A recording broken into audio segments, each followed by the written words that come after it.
Hello everyone, welcome back to the Vedic Academy. तो last class में हमने मॉडर्न हिस्ट्री में पढ़ा था रिवोल्ट ऑफ 1857 तक। तो टाइम पीरियड में आगे बढ़ने से पहले हम जानेंगे कुछ इंपॉर्टेंट गवर्नर जनरल्स और वाइसरॉयज के बारे में। तो चलिए चैप्टर स्टार्ट करते हैं। The Vedic academy.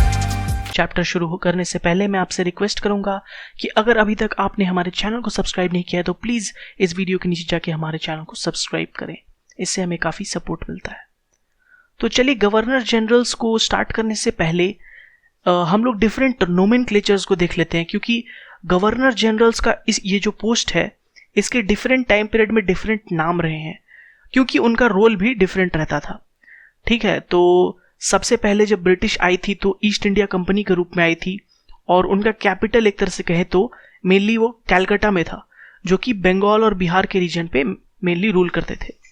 ठीक है, तो इसलिए हम सबसे पहले देख रहे हैं जो पोस्ट है उसका नाम है गवर्नर ऑफ बंगाल। ठीक है, तो ये पोस्ट था गवर्नर ऑफ बंगाल उस समय, और जो फर्स्ट गवर्नर ऑफ बंगाल थे वो थे रॉबर्ट क्लाइव।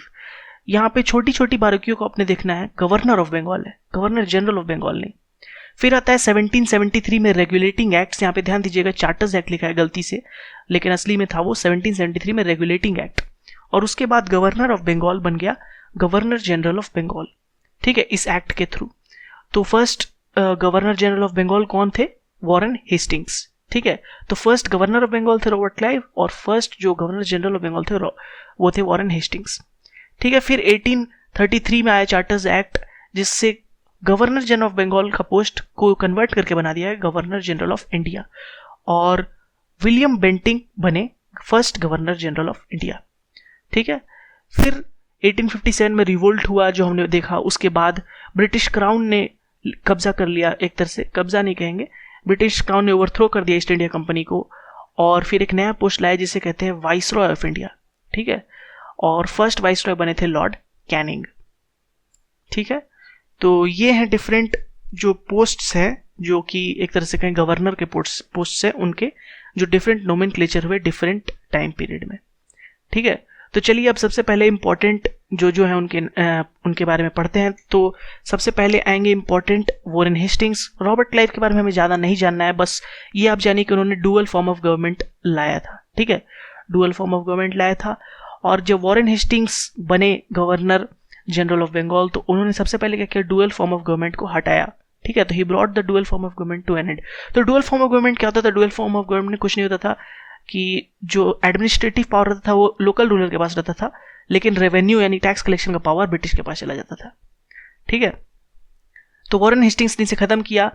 ठीक है, इसके अलावा क्या क्या हुआ? इंडियाज फर्स्ट सुप्रीम कोर्ट जो कैलकाटा में था उस समय, फोर्ट विलियम्स में, उसको इस्टेब्लिश किया था, उन्हीं के टाइम में हुआ था। ठीक है, तो ये आपको याद रखना है कि किसके टाइम सुप्रीम कोर्ट बना था? वॉरेन हेस्टिंग्स के टाइम में। ठीक है, इसके अलावा हमने पिछले बार भी पढ़ा था कॉन्क्वेस्ट के समय में कि सेकेंड एंग्लो मैसूर वॉर के समय जो ट्रीटी ऑफ मैंगलोर हुआ वो वॉरेन हेस्टिंग के समय हुआ। ठीक है, यानी second Anglo Mysore war Warren Hasting के समय हुआ। ठीक है, नेक्स्ट इंपॉर्टेंट में आते हैं, वो है लॉर्ड कॉर्नवालिस। ये बिल्कुल ही नेक्स्ट नहीं है, लेकिन हम सिर्फ नेक्स्ट इंपॉर्टेंट क्रोनोलॉजिकल ऑर्डर में इंपॉर्टेंट को ही पढ़ेंगे, सिर्फ सबको नहीं पढ़ेंगे। ठीक है, तो नेक्स्ट आएंगे जो इंपॉर्टेंट वो है लॉर्ड कॉर्नवालिस, जिनका टाइम पीरियड देख सकते हैं 1786 से 1793 के बीच में ये गवर्नर जनरल ऑफ बंगाल थे। ठीक है, तो ये क्वेश्चन आप स्टार मार लीजिए कि किसने परमानेंट सेटलमेंट को लाया था। ठीक है, ये एक तरह का रेवेन्यू सिस्टम था, रेवेन्यू कलेक्शन सिस्टम, तो वो लाया था लॉर्ड कॉर्नवालिस से। ठीक है, इसके अलावा एक और क्वेश्चन इंपॉर्टेंट है कि father of civil services in India किसे कहा जाता है? ठीक है, father of civil services in India कहा जाता है लॉर्ड कॉर्नवालिस को। ठीक है, लेकिन ये क्वेश्चन सबसे ज्यादा इंपॉर्टेंट है कि परमानेंट सेटलमेंट किसने लाया था। ठीक है, ये काफी बार, मतलब 5 से 6 बार, 7 बार, 8 बार रिपीट हो चुका है। ठीक है, इन डिफरेंट एग्जाम्स। ठीक है, फिर नेक्स्ट आते हैं जो लास्ट इंपॉर्टेंट हम कह सकते हैं गवर्नर जनरल ऑफ बंगाल, वो है लॉर्ड वेलेस्ली। ठीक है, तो लॉर्ड वेलेस्ली की अगर बात करें तो he introduce the system of subsidiary alliance. तो सब्सिडियरी अलायंस कितना इंपॉर्टेंट था ब्रिटिश के, एक तरह से कह सकते हैं रिवोल्ट ऑफ 1857 जीतने से लेकर जो जितने भी एक तरह से अपने एक्सपेंशन के पॉलिसी को देख के हैं, तो सबसे इंपॉर्टेंट था उसमें से सब्सिडियरी अलायंस, तो वो लाया था लॉर्ड वेलेस्ली ने। ठीक है, इसके अलावा अगर हम कुछ इंपॉर्टेंट पॉइंट्स और देखें तो he called himself as Bengal tiger, अपने आप को बंगाल टाइगर वो बोलते थे। इसके अलावा फोर्ट विलियम्स कॉलेज भी उन्होंने बनवाया। ठीक है, तो ये दोनों तो इंपॉर्टेंट फैक्ट्स उतने नहीं हैं, लेकिन सब्सिडियरी लाइन्स किसने लाया ये आप जरूर याद रखिए, लॉर्ड वेलेस्ली। और ये तीनों क्या थे, गवर्नर जनरल ऑफ बंगाल। ठीक है, तो इस गवर्नर ऑफ बंगाल के बारे में आपसे रॉबर्ट क्लाइव के बारे में जानिए, और गवर्नर जनरल ऑफ बंगाल में इन तीनों के नाम आप जानिए। ठीक है, अब अगर हम बात करें कि गवर्नर जनरल ऑफ इंडिया, तो उसमें दो बहुत ही इंपॉर्टेंट है, एक तो लॉर्ड डलहौजी और दूसरे लॉर्ड विलियम बेंटिंग। ठीक है, तो जब हम बात करते हैं लॉर्ड विलियम बेंटिंग की, तो वो पहले आए थे, इसलिए हम क्रोनोलॉजिकल ऑर्डर में पढ़ते हैं। ठीक है, पहले लॉर्ड विलियम बेंटिंग के बारे में पढ़ते हैं और फिर बाद में पढ़ेंगे लॉर्ड डलहौजी के बारे में। ठीक है, तो लॉर्ड विलियम बेंटिंग जो थे वो सबसे पहले तो गवर्नर जनरल ऑफ इंडिया थे। ये तो हमने देख ही लिया, 1833 के एक्ट से बने थे, यानी 1833 में वो गवर्नर जनरल ऑफ इंडिया बने थे। ठीक है, अब इन्होंने इंपॉर्टेंट क्या क्या किया वो देख लेते हैं, जिससे क्वेश्चंस आते हैं। ठीक है, तो सबसे पहले तो क्वेश्चन यही आएगा कि सबसे पहले गवर्नर जनरल ऑफ इंडिया कौन थे, तो लॉर्ड विलियम बेंटिंग। ठीक है, इसके अलावा अगर हम डलहौजी और ये दोनों की अगर हम पीरियड की देख लें तो 1828 से 1835 और वो 1848 से 1856 लॉर्ड डलहौजी। ठीक है, अब आते हैं लॉर्ड विलियम बेंटिंग के इंपॉर्टेंट पे, तो राजा राम मोहन रॉय के साथ मिलकर इन्होंने सती एबॉलिश किया। ठीक है, तो राजा राम मोहन रॉय के बारे में हमने पिछले बार पढ़ा था कि उन्होंने बहुत ही सोशल रिफॉर्मर थे और उन्होंने सती और कास्ट सिस्टम को एबॉलिश के लिए काफ़ी मेहनत की। और उस समय Lord William Bentinck governor general of India थे, तो उन्होंने एबॉलिश किया सती। ठीक है, इसके अलावा उन्होंने इंग्लिश एजुकेशन को भी बढ़ावा दिया और मोड ऑफ जो एजुकेशन था, हायर एजुकेशन, उसे इंग्लिश मीडियम में लाया। तो ये दोनों क्वेश्चन जो है ना बहुत ही इंपॉर्टेंट है। ठीक है, मोड ऑफ जो इंग्लिश मीडियम एजुकेशन लाना हुआ और सती को एबॉलिश करना हुआ, ये दोनों लॉर्ड विलियम बेंटिंग ने किए हैं। ठीक है, ये आपको बिल्कुल ही याद रखना है क्वेश्चन पॉइंट के पर्सपेक्टिव से। ठीक है, अब आते हैं लॉर्ड डलहौजी के रूप में के पास, तो ये भी बहुत ही इंपॉर्टेंट थे, इनसे काफ़ी क्वेश्चन आते हैं। सबसे पहला तो फर्स्ट रेलवेज जो बॉम्बे टू थाने चला था वो इन्हीं के पीरियड में चला था, 1853 में। 1853 बहुत ही इंपॉर्टेंट टाइम है, आपको याद रखना है। क्यों? इसमें पहली बार तो फर्स्ट रेलवे चला, इसके अलावा फर्स्ट जो टेलीग्राफ था वो भी 1853 में ही स्टार्ट हुआ। ठीक है, और फर्स्ट टेलीग्राफ कहाँ से कहाँ भेजा गया था, तो वो था कैलकाटा टू आगरा। ठीक है, ये था फर्स्ट एस्टैब्लिश, और ये किन के टाइम हुआ था, लॉर्ड डलहौजी के समय में। ठीक है, तो ट्रेन और टेलीग्राफ हो गया। इसके अलावा डॉक्ट्रिन ऑफ लैप्स जो बहुत ही एक तरह से कहें इम्पॉर्टेंट था ब्रिटिश के एक्सपेंशन में, वो लाया था लॉर्ड डलहौजी ने। तो हमने देखा कि सब्सिडियरी अलायंस लाया था लॉर्ड वेलेस्ली ने और डॉक्ट्रिन ऑफ लैप्स लाया था लॉर्ड डलहौजी ने।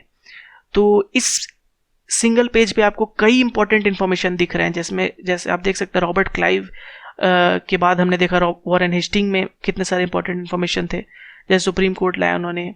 ठीक है, डुअल फॉर्म को खत्म किया, कॉर्नवालिस ने परमानेंट सेटलमेंट लाया, इसके लॉर्ड वेलेस्ली ने सब्सिडियरी अलायंस लाया। इसके अलावा अगर हम बात करें तो लॉर्ड विलियम बेंटिंग ने सती को एबॉलिश किया, सबसे इंपॉर्टेंट फैक्ट।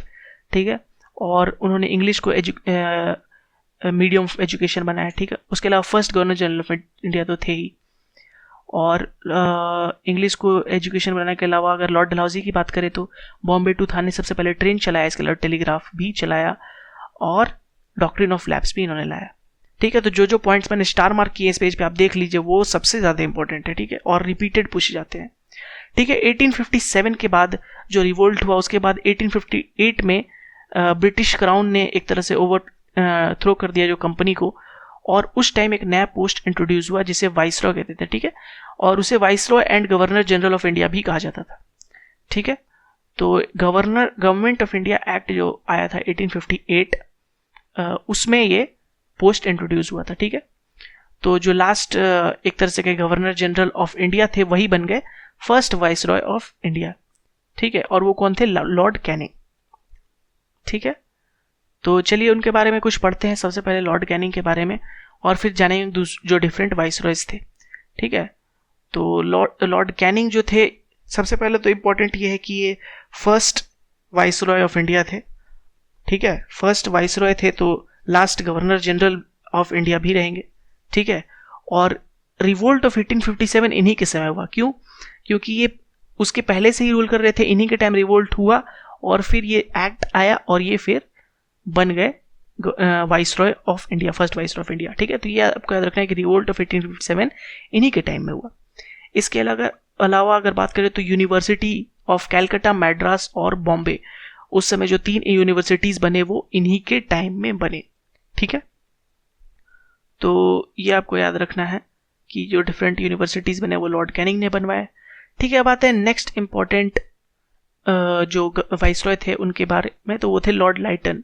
ठीक है, इनके बाद भी कुछ और है लेकिन हम डायरेक्ट जो नेक्स्ट इंपॉर्टेंट आ रहा है उन्हीं के पास जा रहे हैं। ठीक है, तो लॉर्ड लाइटन उतने एक तरह से कहें इंडिया के लिए अच्छे वाइसरॉय नहीं थे। इन्होंने कुछ बहुत ही एक तरह से इनफेमस रूल्स लाए, जैसे कि सबसे पहला था वर्नैकुलर प्रेस एक्ट। ठीक है, तो वर्नैकुलर प्रेस एक्ट में क्या था कि जो वर्नैकुलर यानी जो यहाँ के लोकल भाषा में जितने भी प्रेस थे उनकी फ्रीडम को छीना गया। ठीक है, उसमें वो ब्रिटिश के खिलाफ कुछ नहीं लिख सकते थे। ठीक है, तो ये इनके टाइम में है। इसके अलावा दिल्ली दरबार जो फर्स्ट हुआ वो भी इनके टाइम में हुआ। ठीक है, तो ये थे लॉर्ड लाइटन के बारे में। अब आते हैं लॉर्ड राइपन के बारे में। ठीक है, ये जो इनके बाद आते हैं। ठीक है, आप सबका टाइम पीरियड देख सकते हैं अगर आप जानना चाहें। ठीक है, तो 80 से 84 के बीच लॉर्ड राइपन आते हैं, और लॉर्ड राइपन लॉर्ड लाइटन के बिल्कुल ही ऑपोजिट थे। वो सिंपथाइज करते थे इंडियंस के टूवर्ड्स। ठीक है, जो इनके साथ अन्याय हो रहा है वो एक तरह से समझते थे। ठीक है, तो इन्होंने कुछ कुछ मरहम लगाने की कोशिश की। ठीक है, तो सबसे पहले क्या किया इन्हें father of local self government भी कहा जाता है। ठीक है, ये क्वेश्चन भी उतना ही इंपॉर्टेंट है जितना कॉर्नवालिस के परमानेंट सेटलमेंट जैसा है। ठीक है, याद रखिएगा, for father of local self government कौन थे? Lord ripen. ठीक है, तो इन्होंने सबसे पहले तो इल्बर्ट बिल लाने की कोशिश की। तो इल्बर्ट बिल क्या था? इल्बर्ट बिल एक ऐसा बिल था जिसमें जो है इंडियन जो जजेस थे वो भी ब्रिटिश को ट्रायल कर सकते थे। ठीक है, तो ये लाने की कोशिश की, सक्सेसफुल नहीं हुए लाने में, क्योंकि ब्रिटिशर जो जजेस थे या फिर ब्रिटिशर इसके बिल्कुल ही खिलाफ थे। ठीक है, तो इल्बर्ट बिल ये लाने में कामयाब नहीं हुए लेकिन कोशिश जरूर की। ठीक है, तो ये थे लॉर्ड राइपन के बारे में। अब 1885 में कांग्रेस फॉर्म हो जाता है। तो 1885 के बाद जो डिफरेंट वाइसरॉयज है उनको हम पढ़ेंगे कांग्रेस के साथ में। ठीक है, तो हमने क्या क्या पढ़ा इस चैप्टर में? इस चैप्टर में हमने पढ़ा जो स्टार्टिंग में governor of India, governor of Bengal से लेकर governor general of Bengal, then governor general of Indias, और इसके अलावा कुछ वाइसरॉयज पढ़े जब तक कांग्रेस नहीं बनता है। ठीक है, फिर कांग्रेस जब बनेगा तो उसके बाद हम कांग्रेस के साथ साथ ही पढ़ेंगे कि उनमें कौन कौन डिफरेंट वाइसरॉयज आ रहे थे। तो उम्मीद करते हैं आपको इस वीडियो में काफ़ी इन्फॉर्मेशन मिला होगा एग्जाम के पर्सपेक्टिव से, और कुछ कुछ डाउट्स क्लियर हुए होंगे। तो thank you for watching this video. अगर आपको वीडियो अच्छा लगा है तो प्लीज़ इस वीडियो पे लाइक करें, और अगर अभी तक आपने हमारे चैनल को सब्सक्राइब नहीं किया तो प्लीज़ हमारे चैनल को सब्सक्राइब करें। And thank you again for watching this video.